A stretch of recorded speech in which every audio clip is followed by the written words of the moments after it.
Assalamualaikum warahmatullahi wabarakatuh. Saya akan menjelaskan mengenai konseling behavioral. Konseling behavioral ini dikembangkan sejak 1950-an, antara 1950-an dan 60-an gitu ya. Konseling behavioral merupakan pemisahan yang radikal dari psikoanalisa yang berlaku saat itu. Jadi banyak sekali teori atau konseling yang muncul akibat ketidakpuasan para tokoh terhadap konseling psikoanalisis. Konseling ini agak banyak berbeda karena menggunakan pembiasaan klasik dan pembiasaan operan terhadap penanganan berbagai perilaku bermasalah.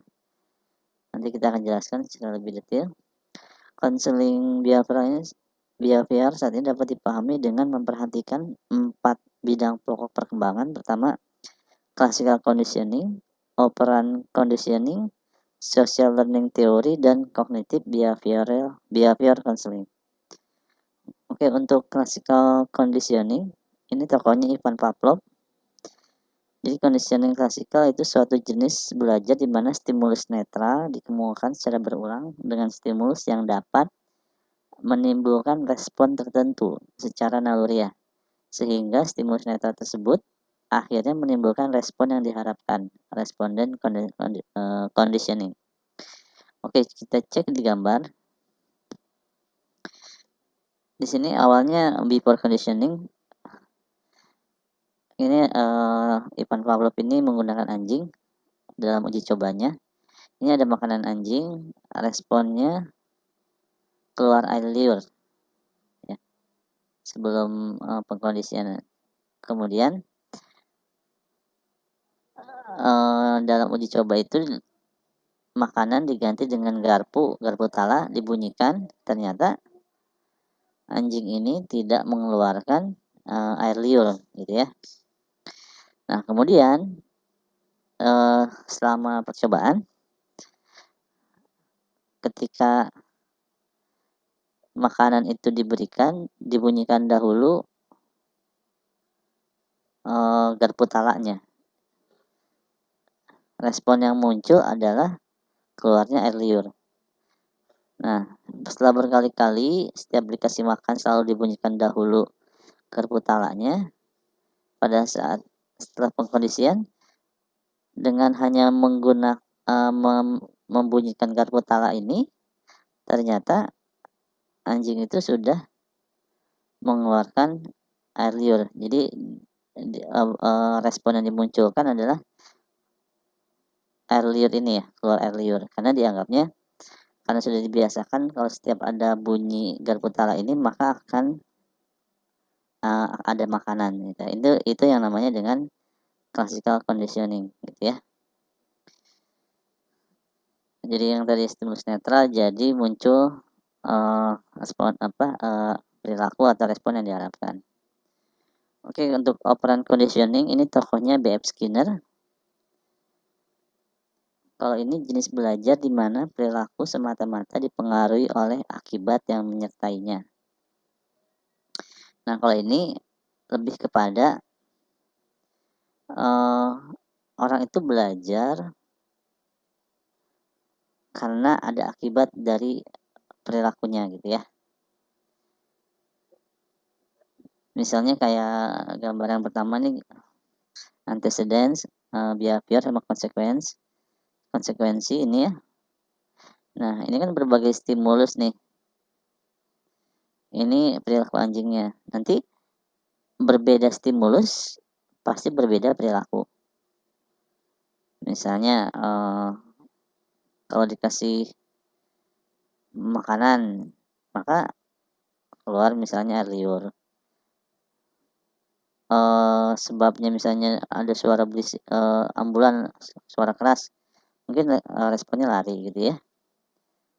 Nah, kalau dalam contoh yang lain, seseorang itu berbuat baik ketika misalnya seorang bisa berbuat baik ketika selalu mendapatkan penguatan. Nah, penguatan ini bisa berupa reinforcement ataupun punishment. Misalnya anak berhasil kemudian dikasih hadiah, maka kemungkinan perilaku itu akan berulang. Jadi anak akan berusaha untuk menjadi lebih baik supaya dapat penguatan berupa, eee, reward ya. Tapi kemudian ada juga misalnya orang, misalnya dia tidak melakukan lagi kesalahan karena apa, karena ketika melakukan suatu kesalahan dia dihukum. Nah, karena dia takut dihukum, maka si anak atau orang tersebut tidak mengulangi perbuatannya, gitu. Itu operant conditioning. Nah, kalau ini, social learning theory, tokohnya Bandura. Itu seorang behavioristik percaya bahwa perkembangan kognitif tidak cukup menjelaskan perilaku. Oke, kalau dalam Bandura ini, percaya bahwa perkembangan kognitif saja tidak cukup menjelaskan perilaku pada anak. Bandura meyakini bahwa proses meniru berpengaruh terhadap perkembangan anak. Nah, Bandura menyempurnakan teori belajar sosial dengan menambahkan aspek perilaku dan kognitif. Behavioral learning atau belajar perilaku berarti lingkungan menyebabkan seseorang melakukan perilaku tertentu. Belajar kognitif berarti bahwa faktor psikologis pun punya andil dalam mempengaruhi bagaimana seseorang berperilaku. Jadi manusia dapat meniru perilaku, namun ia juga punya kemampuan memilih dan memilah perilaku apa yang mau ia pelajari. Kecakapan memilah dan memilih inilah yang dimaksud dengan aspek kognitif itu. Jadi Bandura menyatakan bahwa teori belajar sosial adalah kombinasi dari lingkungan dan faktor kognitif. Kalau kita lihat di gambar itu, di situ terlihat bahwa perilaku itu dipengaruhi oleh faktor lingkungan. Di situ ada norma sosial, komunitas, kemudian ada kemampuan dalam mempengaruhi orang lain gitu ya. Kemudian ada behavioral faktor, itu ada skill, latihan gitu ya. Kemudian self efficacy. Kemudian ada cognitive factor, disebut juga personal factor, itu ada pengetahuan, harapan, sama attitude sikap. Nah, yang berikutnya ada cognitive behavior counseling atau CBT ya. Ini dikembangkan oleh Aaron T. Beck. Kemudian kalau dalam kognitif terapi itu, ini sesuatu yang aktif, direktif, struktur, kolaboratif, dan psikoedukasional model gitu ya. Jadi dia berfokus pada pikiran, kognisi yang mempengaruhi perilaku kita. Interaksi antara pikiran, perasaan, dan perilaku itu menjadi hal yang utama dalam CBT. Jadi kalau dalam terapi CBT ini, konselor itu melihat gejala dan hubungan antara kejadian, pikiran, emosi, dan perilaku. Nah, kalau kita lihat di gambar sebelah kanan di sini, ini ada hubungan antara feeling, pikiran, perasaan, dan perilaku seseorang. Oke, untuk hakikat manusia dalam konseling behavioral, jadi tingkah laku merupakan hasil belajar, baik tingkah laku yang baik maupun yang tidak baik. Manusia tidak dikatakan baik atau buruk, tapi netral. Nah, jadi tergantung dari stimulusnya gitu ya. Teori dan pendekatan behavior ini menganggap bahwa pada dasarnya manusia bersifat mekanistik atau merespon pada lingkungan dengan kontrol yang terbatas. Hidup dalam alam deterministik dan sedikit berperan aktif dalam menentukan martabatnya. Jadi sangat jelas dalam konteks ini, behavioral itu benar-benar sangat melihat manusia itu seperti mesin gitu ya. Kemudian manusia memulai kehidupannya dan memberikan reaksi terhadap lingkungannya, dan interaksi ini menghasilkan pola-pola perilaku yang akan membentuk kepribadian. Perilaku seseorang ditentukan oleh intensitas dan beragamnya jenis penguatan yang diterima dalam situasi hidupnya. Semakin banyak hal positif yang dia lakukan dan dia banyak menerima reward atau reinforcement berupa hal yang positif, maka kemungkinan perilaku itu akan dia pelihara. Tapi kalau misalnya dia melakukan hal-hal baik dan tidak pernah ada yang merespon ataupun tidak ada yang memberi penguatan, maka kemungkinan perilaku baik itu akan hilang. Oke, teori kepribadian, tingkah laku itu merupakan hasil belajar, baik tingkah laku yang normal maupun tingkah laku yang malswa. Tingkah laku malswa berkembang karena dalam interaksinya dengan lingkungan mendapatkan penguatan. Tingkah laku normal berkembang karena dalam interaksinya dengan lingkungan mendapatkan penguatan. Jadi artinya gini, kalau yang seperti saya contohkan tadi, kalau misalnya ada tingkah laku, misalnya nih anak suka mencuri. Nah, ketika dia mencuri, tidak ada punishment dari lingkungan, maka kemungkinan perilaku itu akan terus bertahan dan berkembang. Tapi kalau misalnya dari proses mencuri itu ada punishment, maka kemungkinan tingkah laku itu akan hilang, gitu ya. Jadi memang peran lingkungan di sini sangat kuat, di mana penguatan respon dari lingkungan atau penguatan dari lingkungan baik itu positif atau negatif itu akan membentuk perilaku atau tingkah laku manusia. Jadi konseling behavior membantu konseling menghilangkan perilaku malsuai dan mempelajari tingkah laku yang lebih efektif. Tujuan khusus membantu konseling mempelajari tingkah laku spesifik sesuai dengan keunikan konseling. Dalam proses konseling, konselor berfungsi sebagai guru atau pelatih yang aktif dan direktif dalam membantu konseling belajar tingkah laku yang lebih efektif. Sedangkan konseling aktif dalam mempelajari tingkah laku yang baru dan aktif pula menetapkan tujuan konseling dan mengevaluasi ketercapaian tujuannya. Nah, dalam hal ini, dalam konteks proses konseling, maka misalnya gini, anak terlambat, maka dengan perilaku yang tidak sesuai atau malsuai, maka si konselor harus mengajarkan perilaku yang spesifik dan benar supaya anak ini tidak terlambat lagi. Nah, jadi bagaimana anak itu supaya tidak terlambat? Misalnya dari mulai anak dilatih bagaimana bangun pagi, jam berapa bangun paginya, persiapannya bagaimana, berangkatnya menggunakan apa sampai tiba di sekolah.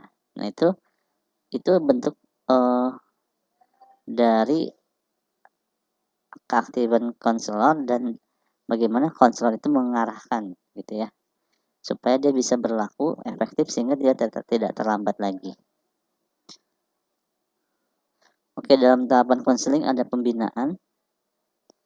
Jadi ini kalau dalam konseling yang lain disebut dengan rapot itu ya, ada bagaimana konselor dan konseli membangun hubungan supaya proses konseling itu menjadi efektif. Kemudian menetapkan masalah dan menetapkan tujuan konseling. Misalnya tadi kita menetapkan bahwa saya ingin merubah perilaku terlambat saya menjadi tidak terlambat.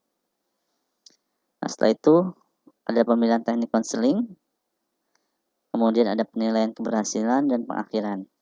Jadi di sini sangat spesifik perilaku apa yang akan dirubah dan dirubahnya dalam bentuk perilaku yang seperti apa. Gitu ya. Itu dalam penetapan masalah dan penetapan tujuan. Nanti baru dilihat pemilihan teknik konseling dan penilaian keberhasilan. Setelah baru diakhiri dan ditindaklanjuti. Di sini ada berbagai teknik konseling. Saya tidak akan bahas terlalu banyak, tapi untuk pengetahuan saja ada desensitisasi sistematis. Ini teknik spesifik yang digunakan untuk menghilangkan kecemasan dengan kondisi rileks saat berhadapan dengan situasi yang menimbulkan kecemasan bertambah secara bertahap. Misalnya orang takut gelap, ya dimasukin ke ruangan gelap gitu ya. Kemudian ada teknik relaksasi. Teknik yang digunakan untuk membantu konsi mengurangi ketegangan fisik dan mental dengan latihan pelemasan otot-ototnya dan pembayangan situasi yang menyenangkan saat pelemasan otot-ototnya sehingga tercapai kondisi rileks bagi fisik maupun mentalnya. Ini relaksasi banyak digunakan gitu ya. Teknik flooding.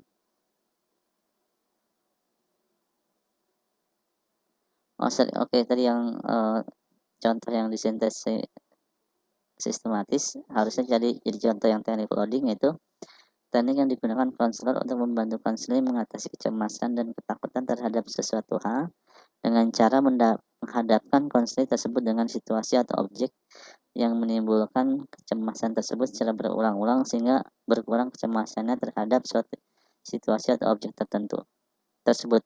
Ya tadi ya, misalnya takut gelap dimasukkan ke ruang gelap.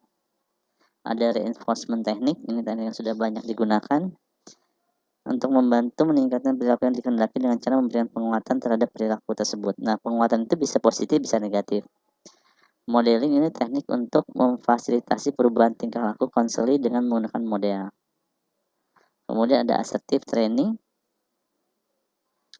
membantu konseling mengekspresikan perasaan dan pikiran yang tenang terhadap lain secara lugas tanpa agresif. Ini assertive training itu misalnya mengatakan tidak, berani menyatakan tidak atau berbeda pendapat tanpa menyakiti perasaan orang lain, gitu ya. Ada self management. Ini teknik yang dirancang untuk membantu konseling mengendalikan dan mengubah perilakunya melalui pantau diri, kendali diri, dan ganjar diri. Ada behavioral rehearsal, teknik pengulangan atau latihan dengan tujuan agar konseling belajar keterampilan antar pribadi yang efektif atau perilaku yang layak. Ini ada kontrak. Ini biasa suatu kesepakatan tertulis atau lisan antara konselor dan konseli sebagai teknik untuk memfasilitasi pencapaian tujuan konseling. Yang terakhir ada pekerjaan rumah, yaitu teknik yang digunakan dengan cara memberikan tugas atau aktivitas yang dirancang agar dilakukan konseling antara pertemuan konseling, seperti mencoba perilaku baru, meniru perilaku tertentu, atau membaca bahan bacaan yang relevan dengan masalah yang dihadapinya. Oke, itu saja untuk konseling behavioral. Bisa dibaca-baca lagi dari referensi dan materi yang ada dalam web gitu ya. Terima kasih. Wassalamualaikum warahmatullahi wabarakatuh.